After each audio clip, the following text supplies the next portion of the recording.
Hi అండి.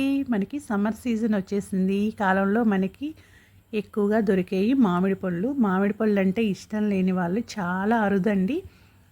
కానీ ఈసారి మామిడి పండ్ల ప్రియులకి ఒక బ్యాడ్ న్యూస్ అండి.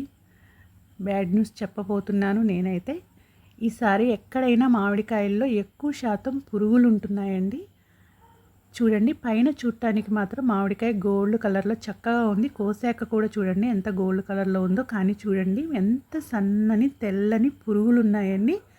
చాలా జాగ్రత్తగా చూసి ముక్కలు కోసి చూసి తినండి మామిడికాయల్ని. కొన్ని ముక్కలు కొయ్యకుండా కూడా తినే మామిడికాయలు ఉంటాయి కదండి, రసాలు అనేసి. ఇలా మామూలుగా పైన కాయను కడిగేసి ఇలా ఒత్తేసుకొని ఈ రసం తాగేస్తూ ఉంటారు. అలాంటి కాయలు తినేటప్పుడు ఇంకా జాగ్రత్తగా చూసుకోండి. మీరు ఇప్పటివరకు మామిడికాయలు మీలో ఎంతోమంది తినే ఉంటారు. మీకు ఎప్పుడైనా ఇలాంటి పరిస్థితి ఎదురైందేమో నాకు కామెంట్ చేయండి ఫ్రెండ్స్. నేను మాత్రం ఈ మామిడికాయలు ఒక 2-3 కాయల్లో నాకు ఇలా కనిపించాయండి. మీకు ఒకటే చూపిస్తున్నాను.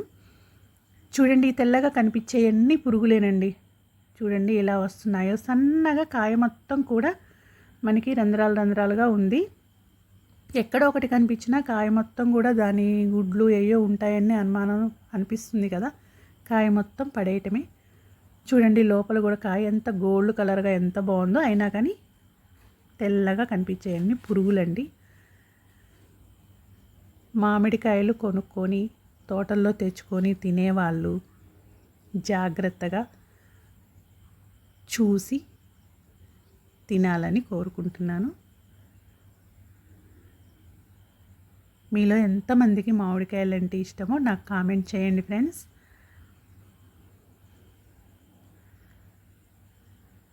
మీరు కొత్తగా నా ఛానల్ని చూస్తున్న వారైతే సబ్స్క్రైబ్ చేసుకోండి, షేర్ చేయండి, లైక్ చేయండి, కామెంట్ చేయండి.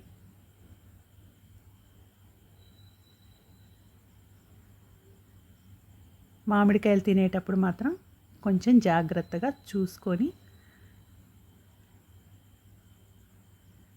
తినండి. చూడండి ఈ కాయ చూడటానికి ఎంత అందంగా ఎంత బాగుందో. కానీ చూడండి ఎన్ని పురుగులు ఉన్నాయో. అసలు ఎంత తెల్లగా పొడుగ్గా ఉన్నాయి పురుగులన్నీ కూడా.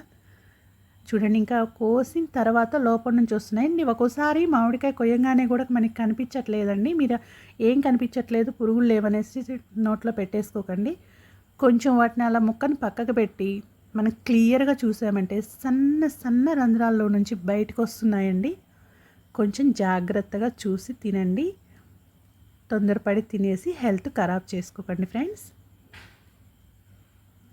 ఓకే ఫ్రెండ్స్, ఈ వీడియోని ఇంకా మీరు మీ ఫ్రెండ్స్కి, మీకు తెలిసిన వారికి షేర్ చేయండి. వాళ్ళు కూడా జాగ్రత్త పడతారు. మీకు ఎంతమందికి వీలైతే అంతమందికి షేర్ చేయండి.